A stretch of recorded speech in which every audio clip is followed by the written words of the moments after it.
Hello and welcome to Your World This Week, the weekly roundup for all the top news stories of the week. The top news stories this week are: in his national address on May 12th, Prime Minister Narendra Modi spoke about Operation Sindoor, India's response to the deadly Pahalgam terror attack that killed 26 people. He said the operation was not just a military action, but a shift in doctrine, marking a strong and clear policy against terrorism. PM Modi added that while this is not an era of war, it also cannot be an era of terrorism, sending a pointed message to Pakistan.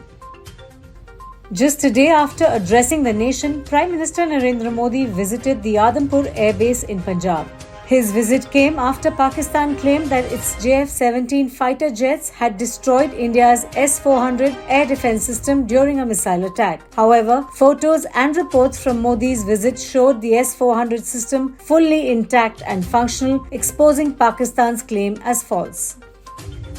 On May 14th, during his visit to Qatar, US President Donald Trump witnessed the signing of a major aviation deal between Boeing and Qatar Airways. Valued at $200 billion, the agreement includes the purchase of 160 aircrafts and is being described as the largest aircraft order in Boeing's history. This deal marks a major highlight of Trump's Middle East tour, which earlier included a visit to Saudi Arabia.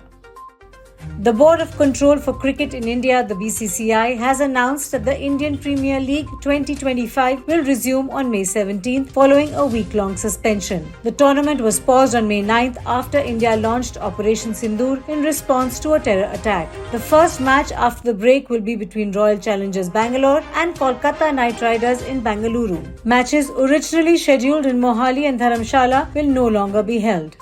The Cannes Film Festival 2025 will feature a strong lineup of Indian cinema with 5 Indian films selected for screening. These include Tanvi the Great, a directorial venture by Anupam Kher, and a special screening of Satyajit Ray's acclaimed film Aranyar Din Ratri. Other films like Homebound will also be showcased, highlighting India's continued influence on the global film stage.